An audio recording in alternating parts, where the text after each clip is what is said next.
for draft here is going to be VP, in my opinion. Yeah, I would agree with you. Because I think their draft is much more experimental, and it's the kind of draft where you go, oh, new patch, let's try new ideas, right? This is the kind of draft I think will get them further, right? But VP is the safer team. I don't know. I want Creepwave draft to work. Teams, I don't care about the teams themselves, but I want the patch to be enough to change. Virtus.pro is just the same old again. Apologies, guys. I do have a little bit of a glitch. Oh, hello? I'm okay. I just have to reconnect to the lobby real quick. All right. Apologies about... You're washed up. So as I was saying, I hope that Creepwave does well because I like their idea for the draft, but I do feel like Virtus.pro still might be just also the stronger team. And the only changes they made to the draft was really the Slark. It's from last mana. All these other heroes are so we already know they're pretty good. Chuvash is going to die early on. He's just going to be surrounded, and they're going to give it to the Slark. All right. Nightfall didn't go for the essence shift level 1. No, he didn't. He didn't. Do give me a moment here. I have to relaunch the game. Apologies about this, guys. You know, first game has to happen at least once, you know. 30 seconds to battle. It is part of the ritual. If Dota worked well, what kind of game would we be? More than usual.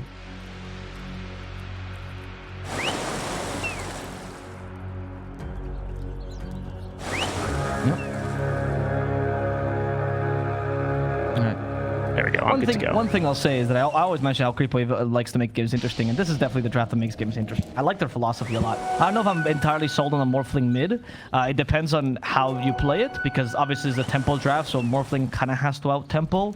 I think it's possible because you are playing very similar to how you would play a TA Lifestealer matchup, where you have dual cores, 2 win conditions relatively clearly, with a really strong space creator early. Theoretically, this is a good idea. But you're fighting against a Virtus.pro that has 2 good space creators in Leshrac and Tide, and I would say, much more solid carry in the Slark. So we'll see how that works out. They also guessed your Timbersaw lane. Well done here by Virtus.pro.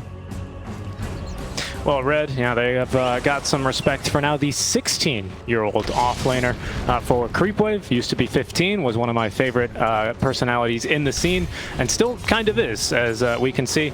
You know it's the real Amar if he has himself that Divine Rapier queued up in the sticky buy. Yep. And Crystallis also has the Boots of Travel. Yep.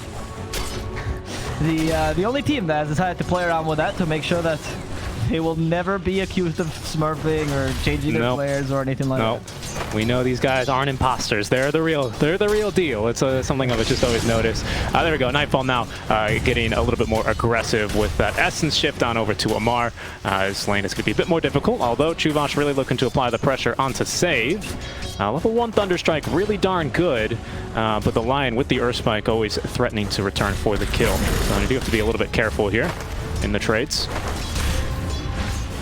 I mean, I think the lane of Timbersaw Slark is a tough lane, but it's not.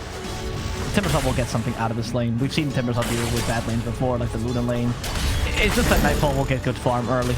I'm assuming, I mean, he's going for the Echo Sphere build right now. I'm wondering if he's going to consider going for the Mage Slayer that a lot of people have been raving about. I don't think this game, it seems too valuable, to be honest. Unless you're, except for the Timbersaw, maybe. Yeah, I mean, it depends, right? If it's a shotgun morph, the thing is you need to hit him first, right? Exactly. If he's the one jumping you. Yeah, Slark is, I mean, his entire kit is made, oh, jump me first. As there they go into Chuvash, top lane. Amar keeping them at bay, as there's going to be the kinetic field level 1 to try and keep Nightfall at bay. Proving successful thus far, as he is going to get that healing salve off, be able to retreat to safety. See that? That was the kinetic field improved cast point. That's actually why he got away. Look at Disruptor buffs already pulling through. This hero is genuinely strong. Please try playing it. I swear, Disruptor will not disappoint you.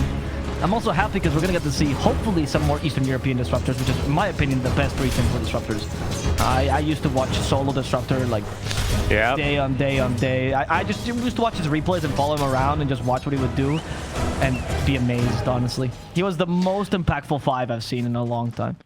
I agree. And speaking of speaking of some of the older VP players, right? Let's speak about this current VP iteration, right? These guys actually undefeated in Season 1, Season 2 of ESL events, right? And we were talking about this before, and you brought up some parallels to this older VP iteration that you're talking about. Yep. Who was also undefeated in the older ESL events. Yeah. Something about ESL. I mean, it's interesting because I think a lot of the Eastern European teams, they just pick one tournament. I don't know if you knew that Na'Vi, for example, with Star Ladder, they used to be the kings of Star Ladder and used to lose like 0 Star Ladders. And they would lose everything else, but like when it was Star Ladder time, they would win that game. Of course, it was modo serio for them. Yeah, exactly. I don't know if it's something that you pick one tournament. Like you got to pick one a year, and they have to sacrifice their child for that or something. That's like one pack they get. I don't know, but it works out for them. And VP, when they play ESL events or in general online, they're a really scary, really strong team. As I say this, Kingslayer might be scared for his life. However, Crystal is realizing he can't do anything to Winter Wyvern, and instead goes back, takes some damage from Helmer Smasher, and will be super sad. That he does. Yeah, and then just to put a pin on that conversation and bring it to modern day, right? With this current iteration of VP, they didn't participate in ESL1 Summer, so we'll see now how they do here against current reigning champions T1, who are also playing currently on the A stream. Yeah, that's true. It's going to be an exciting matchup later to watch. But for now, I think Creepwave is just the start, right? Creepwave is really looking to prove themselves, so a win here means a lot to them. Ooh, good for stun. VP, it's just about getting a good start in the tournament. Absolutely. Save might die here, by the way. The Thunderstrike, is that going to be enough damage to kill him? No. Nah, he had it. He had Magic Stick and Fairy Fire. Save knew exactly what he was doing there. Oh, missed the Earth Spike, though. He did. There? Oh. No tips. Tips in the mid lane, though. I'm curious as to why. I think they just pushed each other's waves backed up, and they were just doing the exact same thing. Yes, you grab your rune, I'll grab my rune, and they're having a fine and dandy time. Very gentleman agreement here in the mid lane here for GPK and BZM. Yep. BZM God, let's not forget that part of it. BZM God, of course. Yes. I love that the manager came out to explain that. It's not just BZM, which is what his name was, but BZM God. Respect to these players. It's hard not to like them. And we'll see. I think the Morphling mid can prove successful this game. I also find that GPK's left strike should just naturally be stronger.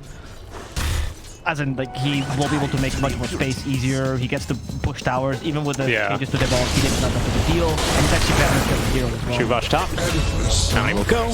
There's going to be a kill for Slark, and the first stack of permanent agility stolen. Another pounce here. We'll hold down Amar for a second longer. Earth Spike here is going to come off cooldown, and they will find him before, as the Timber Chain was going on through. Nightfall with one, maybe two more auto attacks will have the kill. They're going to have to give it to Save, but that's still a second stack of the Agi. Very strong lane, top lane for VP here so far. Yeah, well done. I mean, the Slark just kind of counters this whole lane, right? The Slark's good against Slark in the mid game because static stun, but in the early, he dispels Thunderstrike and then you feel very weak. So you can only really Thunderstrike the support, but he's a Lion, so he's going to keep his distance anyway. You're probably not going to be able to kill him. Lion's also pretty strong against Timber. The lanes for Creepwave are quite weak. So while theoretically their lane should be the strong ones because Bane Disruptor, the matchups they've gotten are not great. Bottom is going fine for Weaver, but you're a Weaver, so you're not disturbing the Tidehunter's farm whatsoever. Exactly, and he actually is, now that we take a look at this, is you getting to bully you a little bit now with 3 points into the Kraken Shell. He's spitting at you with Gush, securing CS. Like, look at that. Nothing too easy. Yeah, I mean, it's Sakuchi, very cute. Oh, it tickles. Stop it, Weaver. Then he hits him with Generated Attack, he has 3 points in the Kraken Shell, and it just goes, what? Did you just hit me?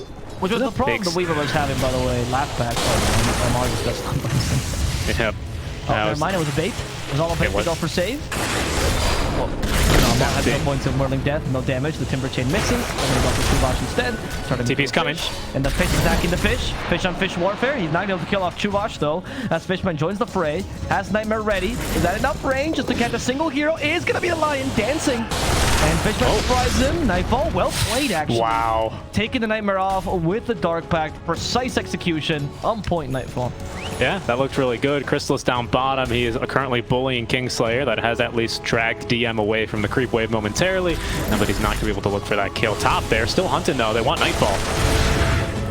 They might just get him. Fast Brain Sap's not enough, but Amar with that last level 3 now, Timber Chain, will be able to pick up the kill. Kingslayer a bit too speedy, though, to be caught by that kinetic field. Fishman was like, I came up here, we better get killed now. Chuvash might die, no, he de-aggroed the tower. Save coming in, missing the Earth Spike, but they're going to catch Amar. And hit him with a stun, and that's going to be too much magical damage for Amar to tank, I believe. Diabolic Edict now pure, so it's easier to pierce through this Timbersaw. Yeah, plenty of damage, as if this matchup already wasn't really too difficult for Timbersaw, right? That was something I wanted to get into, because you were talking a lot about laning matchups and how we were expecting, just looking at the drafts, right? Bane, Disruptor, very strong laners. Weaver, there aren't very many lanes that really put too much pressure on him. He's usually able to find farm, at the very least, just with Sakuchi. Yeah, this is kind of what scares me, is when this push starts coming on through from the Lesh. Normally, that's when your tanky offlaner is going to be able to stand in the way and stop him, but that's not what Amar's going to be able to do very much this game, not versus the Lesh, least of all. One of the problems, or this is one of the buffs, that's what I was actually looking at the patch notes, I was thinking, Lesh offlane got heavily buffed. For mid, it's fine, right? Mid is kind of similar, but for offlane, it's very heavily buffed, because when you go and attack and take the tower in the side lanes, as you said, usually a tanky offlaner's there, and usually you can survive a Lesh because of Hood. But now, no longer can you do that, because it's pure damage and double kill. Mid lane, BZM. He's in trouble. He got off the strength gain at the very least. I think he's going to be A-OK TPing away. We don't have a stun or a Hex, and off he goes. Right, so hopefully we'll see GPK. I mean, this is the right build, I think. Boots of Travel to be more impactful all over, farm faster, and then try to force top where Amar's there. Especially when he gets his Hood and just cancel that completely. Nightfall, he's being chased, not having that level 6 just yet, but this creep should give it to him. There we go. We get the healing, salve unnecessary, and Nightfall will be fine. We just wanted to be able to farm the lane a bit faster, I suppose. Bottom is just basically you farm a wave, I farm a wave. Although DM does have down the Sentry Ward, so he's looking to at least put a little bit more pressure onto the Weaver. Hard for him to get the kill without Crystallis really making a misplay, though. Big misstep. With time-lapse, Ravage, not the fastest thing, so would be surprised to see anything there. They're just going to keep farming. But he can't do much either, right? So it feels exactly weak to draft the Weaver for this very purpose, where Tide is not bothered whatsoever about you. You also forced, I think Mage Slayer is a good build for Weaver, but I also think that against this lineup, you can't afford to go for such a defensive item. You kind of just need to rush the Squeezer Blade, which I think is the right idea. But my doubts about Weaver are starting to show. Like, I wasn't too wrong about this. The hero doesn't seem too great. We'll see what happens once he gets to level 20, which I think is his strongest point right now, with the Gemini attack damage, kind of a big deal. But I think it's still a long ways from now. Yeah, and this is, I mean, Amar knows, right? He's played maybe a couple hundred Timbersaw games, and a couple of those have to be versus Lesh. Lesh comes to take his tower. He does not contest. He instead TP's bottom, and he's going to be looking for perhaps a kill now onto DM, or just looking to push the wave. Nothing he could do there. Especially because of what I said, right? The change diabolic being pure. Now it's impossible. Like before, maybe if you're a good Timbersaw, you could contest. Now there's no. Yeah, like if you just had a good lane, you had Hooded Defiance. Exactly. Now it's, what are you going to do? It's pure. You just leave. I mean, obviously you still mitigate the damage of Pulse Null, but the ball just which it didn't used to, by the way, because it was physical damage, so obviously your active armor would protect you against it. Exactly. Yeah, used to be just the Pulse. Kingslayer's level 6 already. They're going to look for a Winter's Curse, and they're going to find one actually onto BZM Gods. Good Static Storm to try and turn into the Ravage, though, from DM. Can they get one? They might even get both, and indeed they will, with GPK coming in with plenty of AoE damage. Amar now left behind the tower, misses the Timber Chain here, and, well, that is going to be him completely killed off. Save with the Finger of Death is going to complete 3 cores dead for Creepwave. I think that when VP play the way they know how to play, their team fight is just so beautiful to watch, and I think it's one of the best teams to watch in that regard. They're just so timely with their spells. Whoa. They're one of the best teams in rotation. Is this a kill down bottom? No, it might be. Oh, I praised them. Again, wow. I praised them. That was not well thought out by GPK. No, it was not. We don't play against Bane for a while. Oh, and they didn't for a second kill. This is the power Disruptor and Bane. You get solo kills super easily. Kingslayer will delay this a bit. Save is nearby. It should still be able to kill Kingslayer. What a start. They try. No mana for Thunderstrike. They hit the Splinter Blast. Crystal is chasing after. They actually get BZM to join, and that's going to be Kingslayer dying. Yeah, everyone there from Creepwave joining in for the kill, as they will be able to pick that one up pretty easily. Yeah, that's the thing with this lineup is there's really no running from this lineup, is there? Not with the Bane, not with the Disruptor, not against a Weaver. I mean, we're so, besides the supports, all our cores are incredibly mobile, which is why I was really surprised DM was able to get in there for a good Ravage. So well played to our Wyvern for being able to set up that little skirmish down bottom. But GPK going to go and refocus up, and they're going to look for the tier 1 middle instead. That's where the rest of VP actually was when he was solo pushing bottom. I think he just got a little bit cheeky there, and yeah, forgot about the Fishman thing threat. They feel quite confident here in Creepwave because they know there's no Ravage, but the domination by VP is already pretty strong, and Lesh makes it that you can't feel as confident, right? You think, oh, they'll have their big ultimate, you should probably be able to fight, but Lesh tears through my whole team. I guess we can't fight as well. you have to static storm the Lush immediately, and even if you do, if Pulse Nova is still activated, especially if you don't activate Edict, you might as well not even join him. There's our couple of new items. I think we saw a pig pull earlier, if I'm not mistaken. I'm curious as to see who's got that one. Tumbler's Toy picked up now. Tumbler's Toy is just the worst version of Fated Approach, but Pig's Pull is really good.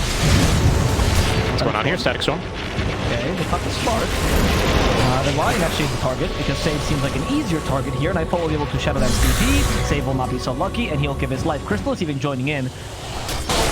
While the Weaver might not be my favorite pick, I will say that Crystal is playing this match really well in that sense, because he's understanding that he needs to participate in kills. He needs to be the active carry that Slark can't really be, and he needs to be able to match his farm by getting more kills. The Slark will naturally farm faster than you just because of Dark Pack. So well played by Crystallis there. Yeah, indeed. And now he almost has this full diffuse blade up like you're talking about, right? His first big item. You know, Weavers of the old days would occasionally even go like an Urn or a Falcon blade, but just straight diffusal blade here, right? Yeah, I mean, I think it just any other item delays your farm too much, especially when you're fighting against fast teams like this. It's like Ursa, right? Ursa no longer will go drums or anything. We're fighting here, catching BZM. A Fiend Script, though. Is that going to be enough for Fishman? No, it's not. In fact, the Winter Skirts will set up on this. GPK's got Ravage. For BZM, they do still have Ravage, but not going to use it. Instead, going for Fishman first. Fishman will die in the backlines, and I'm going to save BZM thanks to Kinetic Field. Crystal is joining back in, but realizing he does Jack Diddley squat against the Tide, so he's going to let him go. Yeah, it's going to have to be Amar here. He's for the Tide. It's a cute little thing of like rock, paper, scissors, isn't there? Where the Timbersaw really great against the Tide Hunter, Lesh really great against the Timbersaw, right? Weaver, unfortunately, without items, not really great at anything except for picking up solo kills, you know, on maybe supports or picking up like kind of the janitorial duties here in these fights early. But now with Diffusal Blade coming on the Courier, that might begin to change, so he can now really look to amp his damage and his presence in these fights. Yeah, we'll see how much that impacts the game, because obviously VP has been winning this early game because they've been playing well, but I don't think they need to necessarily be winning. Like, the draft is not meant to win this early. They've just been utilizing the Lesh Shark and the Tide well, and they've been creating space for Slark. But even if they were losing these fights and Nightfall was still getting farmed, they'd still be okay with the state of the game. They're happy to take this late, not hyper late game, but like 30 minutes easily with Slark. Not too flustered by it. They have really good team fight as well, which is something that I think Creepwave might be lacking. Yeah. All of our like kind of lockdown as well is pretty high commitment outside of Kinetic Field, I would say. Everything else is like a Fiend's Grip or a Static Storm. Instead they go into Chuvash Finger of Death just to make sure they pick up that one for free. Amar at least trying to trade away support for support as he jumps onto Save, who's now out of mana. Chrysalis joining the fun as well. He's going to decide against going for the Slark. That kill is about impossible, and instead will turn, get stunned by the Lion, but eventually have a kill here for himself. I mean, 5 kills at least, right? When you commit into this rotation, which Crystallis has been constantly doing, you kind of have to just make sure you get something out of it. Otherwise, it feels really weak and stuff will out-farm you. He already is anyway, but at least he's not out-farming you by so much. A lot of the talent changes, though, to the Slark made his farming much faster and made him be able to go toe-to-toe with the best carries, particularly the Dark Pack cooldown at level 10 and the Dark Pack damage at level 15. It used to be a level 20 talent, now it's level 15. It helps you one-shot the range creep, it's actually a big deal, so Nightfall should have no issue farming as fast as, faster than a Weaver. There's a smoke play on over to him. Crystallis was the one to break the smoke, but Fishman not having any vision, and of course we're seeing the Lesh BOTs into the wave. They're not going to want to play into this one very much. We'll see if VP gets him the choice, however. Blink Ravage reveal out from DM onto 2. They're going to look for Crystallis first. He has the time lapse, still leashed up. Now Hex trying to escape, but even if he gets off the time lapse, he's got no time to go anywhere else. He's going to be cut down, and that's likely this tier 2 as well here in favor of VP. It's easy for them to take towers because they have a Lesh up, but they're actually going to decide not to go for it. I guess they're scared of potential retaliation by Creepwave. They want to play this safer. That was the Ravage use. Yeah, this shows to me what I was telling you, right? That VP doesn't feel like they need to do too much right now. Like, they're winning, and that's great, but they have a big window opportunity. So they're not going to force any potential mistakes here and take any wrong risks that might lead them to Nightfall. He just Dark Packed it, and they know they've got vision on him now. And there he goes again, another Dark Pact. Oh, he gets it off. Static Storm's going to find him. They're going to pull him back onto the high ground now. Kinetic Field, and now, no, another Dark Pact. He's a little bit slippery, but eventually they're able to put on their Slark killing gloves, and they will be able to pick up the kill. I'm going to stop praising VP because I feel like I'm this, condemning them. That was a really good play by them to leave, and then immediately we see Nightfall fighting in a really... Not fighting, sorry. Farming in a really precarious position. Okay. They pretend like they did though. And then GPK walks in, lots of magical damage, going for Fishman first. Goodbye to Fishman. I feel like BZM should be able to get away here at the end. Maybe not so lucky. Crystal is laying out the damage, but GPK wanting to fight him head on. He has the Guardian Suns now, so he's not going to go down easily. And even the Essence Ring. No big losses here for a creep wave, but they won't be able to take the tower, so a win, I guess, for Virtus Pro. If we don't consider the Slark kill part of that engagement. I think it's a pretty big win. I think VP, they're about to hit a huge spike here, Avo, because now we've got Echo Saber, of course, completed for Slark. We have, of course, Blink for DM. In 30 seconds, he's going to have another Ravage, but Save as well. He's just now accumulated the money for his own Blink Dagger. So we could see something quite explosive. Maybe, okay, or just a free kill as GPK finds the stun on the crystals down bottom. Save, Blink Dagger, be damned, he doesn't even need it. Finally, GPK's going to get that tower. No Bane this time to Fiends grip him. And VP, man, they're hunting around the map right now, just picking off creep wave. Yep. Creep wave that's capable of doing this. VP is, because they have better team fight, they can force these fights and force when they want to gank. As opposed to creep wave, which would like to control the tempo of the map. Because they don't have as many towers, so it's harder for them to execute this pick-off lineup they've crafted for themselves. And that puts them in a difficult position, because they just can't play their game, really. That's why we see creep wave kind of deep wandering about here. He's farming under a ward. We have Blink Ravage. Yep. And we're going to go for it. And we're ready. He has his own sense, but just goes for prevent that waveform. Okay, team's coming. He's dead. There he is. Oh man, this is very good. This is brutal for creep wave. It's just every single time it feels like they're just a little bit too late. If VP aren't kind of just giving them kills here and there by not really respecting the amount of catch that creep wave have, it just feels like they're always maybe 1 or 2 steps behind. As Nightfall is kind of baiting them around up top lane. Fishman now, he's overextended, so he is going to be picked off by the fish. More man, less man, more fish for him. As the rest of creep wave is just going to have to run. Dire's top tower is under attack. Take the creeps as GPK pushes the tower. Relatively easy for them. This time I think they should commit to tier 2. There's nothing to stop them. Yeah. Tier 2, Outpost, and maybe a Roshan here. Roshan #1 for them. Do we do it too quickly? Yeah, we're not too slow with Rosh, are we? No, that's pretty good. Dire's top tower. I was looking into the less synergies, right? And I was thinking, I don't know if this type of thing is good for certain aspects, like the Rosh, for example, because like pure damage technically is better because it just goes through the armor Rosh has. But if you have like a Slaughter on your team, you're not going to deal any more damage, right? I guess it's never possible to put him in minus armor on Rosh. It's not very likely they're going to put him in minus armor. So I think it's like is probably better. That's like a TA Slaughter kind of strat, right? Yeah. Is, what that normally turns into, especially now that it's at the start of 7.29 when everyone was just buying Solar Crest on position 5s. Yep. We're no longer really in those days, so moved on a bit. You can buy position 5s. You can buy Glimmer Cape now. You can buy Glimmer Cape. You can get Pig Pull and run around the map even faster. Save was thinking about going for a kill here, Chrysalis though, with good Spidey senses, despite not being on the Spider Pigs. He actually might even look to turn because we have both supports not closing the door. Smoked up. As now smoke will break for Chuvash. Save. And now GPK looking to try and TP away. They're going to catch him. Can we get a glimpse in time? No, we could not. And that will just leave Save then for the kill. With a TP scroll, but no chance to escape, especially as Amar closes the gap. Yeah, down he goes. Hands off the keyboard. They've got him. Alright, that was, I mean, Save didn't make a surprising amount of time for being a lion, though. Respect. He even got the bug. He was committed to getting that bug out. He was not. It's free gold. Yeah, it's free gold. Which he lost immediately after since he died. Yes. Yeah, exactly. Save agrees. Yes. I mean, this is fine, right? This 9k lead still for Virtus Pro. They took over your jungle. You don't really have a place to farm. Slark's out farming your team. They sent by DM with a Blink Dagger. They added some damage to that swap. Maybe they need to add some damage to Blink as well. Tower is under attack. That would make it feel really strong, though. I mean, this ability is so darn annoying already, isn't it? I agree, but teams need to figure out that something's good. He is pretty good. Tell you what, though, if you really want to cancel those Blink Daggers, all you do is you set up that Static Storm right away. All right, then there's no chance they can blink. As in they go for Roche now. Roche number 1, of course. Roche has been stripped a little bit of his goodies on Roche number 2. No longer has the cheese. I'm sure that made you very sad. Fromagier. I mean, to be honest, it didn't look like the greatest cheese in the world. I feel like Roche makes right. I don't know. Kyo really enjoyed that cheese, so... Yeah, but it was because it had the taste of victory, right? Victory cheese was better.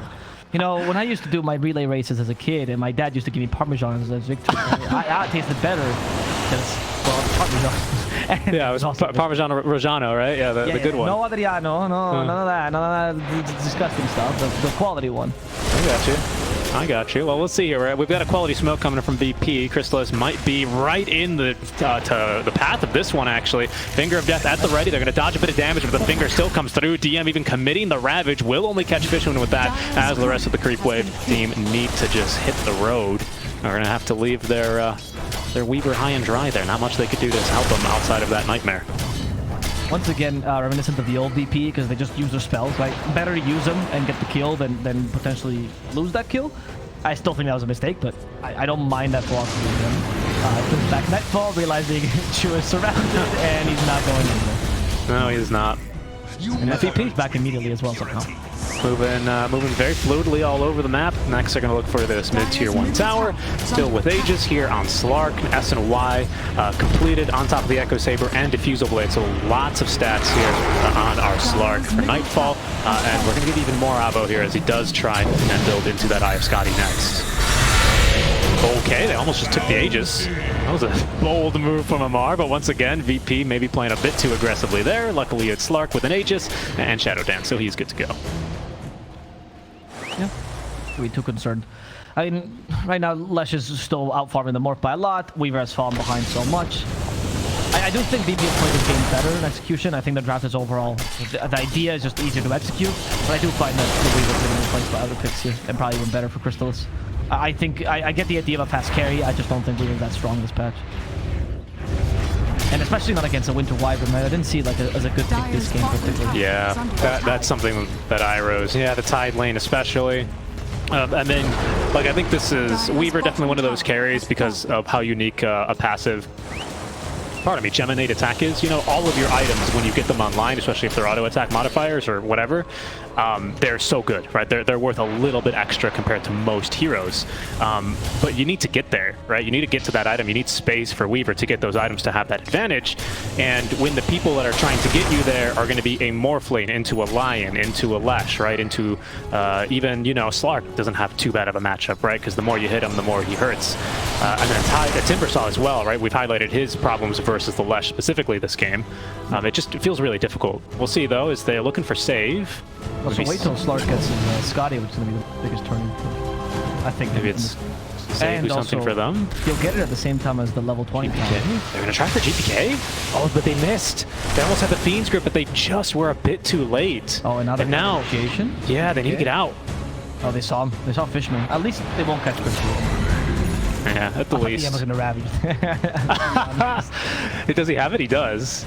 He does have it. We'll look back at that past ravage because it wasn't a bad one. Like you said, use your spells. Right now, I think they know that Creep Wave, they don't really want to go into these formal engagements with them. High ground with first Aegis without Slark having his Eye of Scotty. Still a little bit of a tall ask, right?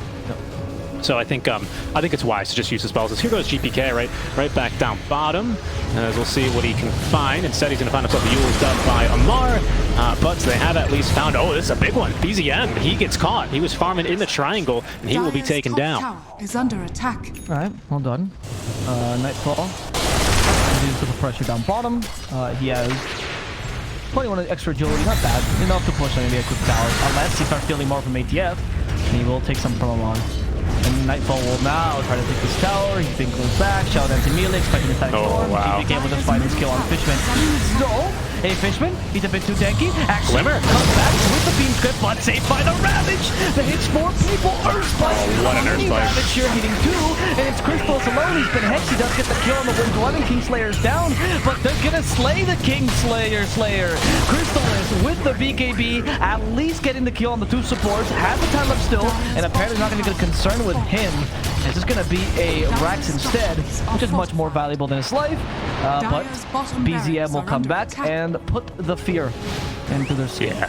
Yeah. Yes, especially with Aegis being reclaimed here momentarily. Slark, you know, he without Shadow Dance especially, he doesn't really care for the Aegis regeneration. He just cares about the second life. He's a little bit more unique in that aspect, much like a Wraith King would, right? I just want it for the second life. I don't care about this regen because he's got other ways of doing that. So really good push, really opportunistic moment there from VP. I think it's very wise that they decide not to push their luck further, even if they have a 22-9 17k net worth lead. They say it's still a little bit early. This Aegis is up soon. You know, Morphling is a bit scary with this E-Blade online. Let's not push it. And speaking of pushing it, Creep Wave, we're pushing into their own jungle. It's going to be Fishman then caught by the Winter's Curse. Creep Wave now attacking him as he's going to hit himself with a Nightmare, try and save himself from Nightfall, but even the Static Storm, as good as it was, isn't going to do much to help up E-Blade there. It's going to be onto Nightfall, purges it off though, and now into the Shadow Dance he goes with his Eye of Scotty debuff as well, as Hansha now reduced healing, trying his best to escape, gets off the waveform as Amar, but he's going to zip to the other side. He's going to have to sacrifice himself then for the rest of the team, as VP will instead take down Amar and let the Morphling live. Nightfall's just too strong though. And he's close to reaching a level 20 talent as well, which gives him 1 extra agility every time he hits. He's insane, by the way. It's so difficult to deal with Nightfall right now. I don't think you have a single carry that can place him. Weaver's too far off in terms of net worth. It should have been Weaver because he has a good core-to-core matchup against Slark. I think it's fine, but because you're so underfarmed, it doesn't matter if you have the best core-to-core matchup in the world. You're 6k behind. That's a one whole big item like Scotty. Yeah. How long are you used to him? And Scotty's a big one, isn't it? Scotty's a big item, as we know. That's the turning point this game. It's when Slark goes from being strong to kind of being unkillable. The stats are great, of course, but it's just the fact that Morphling can no longer fight him head-on. Neither can Timbersaw. A lot of the items we bought feel kind of useless now. Scotty denies them. Yep, that's the net worth. Lead continues to just kind of pile on for VP. Likely going to be waiting for the second Roche, because basically what they're doing is we farm the whole map. You guys turtle in the base, get whatever creep waves, haha, you can even find. And, well, we'll take that Dota plus win rate percent of 99%. Thank you very much, says VP. The creep wave looking to make plays in this top lane now with the Tinker Ward down. They're going to spot save. They really wanted GPK instead. And they're not even going to get save either, as he will retreat back into the jungle. Bloodstone, 24 charges now for GPK. I mean, the choice of Bloodstone. Usually not the biggest fan of this item on Lesh. I think it's good in some situations, but it's not like a be-all end-all, especially with that meta show. But this game, he just felt like he was so strong, he couldn't be stopped. And now that's helped him scale so much more than just the natural farming speed. GPK is as strong, I'd say. They're going hunting. Kingslayer. Going hunting. Okay. Seems good for a lion. I mean, it's a kill. You need these right now. Careful here, of course. Yeah, they're probably going to have to sacrifice him. Ooh, decent jukes. Okay, they still have vision for him, though. Yeah, he's not going anywhere. Nightmare only for a second. Down he goes. Just trying to buy a part of me as much space and time as he can. And look where DM is. Completely alone. Chasing down Chuvash, even blinking up to the high ground. Not scared of Crystals whatsoever. The rest of his team's pretty far from him, though. He's going to let this Ravage go. He will connect it onto all 4 heroes still alive from Creep Wave, and that's going to buy enough time now for VP to bring in reinforcements. But DM almost dead already. It's the Hex onto Hansha is not going to actually end up getting him killed, and DM will fall. Feeds 700 gold to Amar in the meantime. Great curse, though. He's going to be onto Crystals. Do they have the damage to kill him off before the time lapse? No. Easily getting that one off. Supports are dead for Creep Wave at the very least. For Crystals, he's going to be able to make it out. Amar, not as lucky, though. Caught by GPK at Nightfall. Is going to still make it a 2 for 3 in favor of VP. That's one of those plays where at first I thought, I don't know if it's genius or really bad, and it turned out to be pretty bad. But he did a pretty good job of like wasting time and make sure he Howler in time and go and try to save him. It wasn't the worst of trades. And now Slark has enough agility to also push towers, he also has talent, so he gets 4 agility for strategy, it's insane. Which means 44 extra agility for free. Why not? Not bad. Not bad whatsoever. A sheepstick on Lesh. I was wondering if that was saves or GPKs, and now we know. Nightfall. Okay, back onto the high ground he goes. Wants to kill the Fishman. Won't be able to get it though. Creep Wave looking for the rest of the team. They know they can't kill Nightfall. Nightfall can kill them, and he's just going to go ahead and run away underneath cover then of the dark. Shadow Dance. Okay. I mean, realistically, what happens here, Avo, is we wait 30 seconds for Roche to respawn, right? That's what VP is going to do. They're going to take second Roche. No cheese, no problem. Just that second life is going to give them the confidence to go on up. And that Aghanim Shard, of course. Yeah, pretty good on Slark, honestly, this game, or on Lesh. Creep To wave. avoid skills, Lesh if you want to try to push up high ground. They know this. What a pace. Look at Kingslayer. Can he Winter Curse? Yeah. Oh, he will. He will. And I think that's a kill on the Weaver. Splitter. Oh my goodness. Storm. Some health bomb. We need more damage. Earthbite's here. Where's the damage? Finger of Death will be the damage. As GPK is forced versus slightly forward. Kingslayer finally joins the fray. They're going for Fishman first. That glimpse will bring back Kingslayer, but Yaki killed Fishman. Kingslayer, sorry, Nightfall. Kingslayer does die in the high ground, unfortunately. Amar barely surviving. Now is going to be DF who falls, and they're going to get a quick kill on him as he's stuck because he had to commit for the Winter Wipe. Yeah, he did. This illusion from Slark as well. What is this? This is just an illusion rune, isn't it? GG is called. Yeah, this one is a little bit untenable for the likes of Creepwave as they will fall in a pretty short.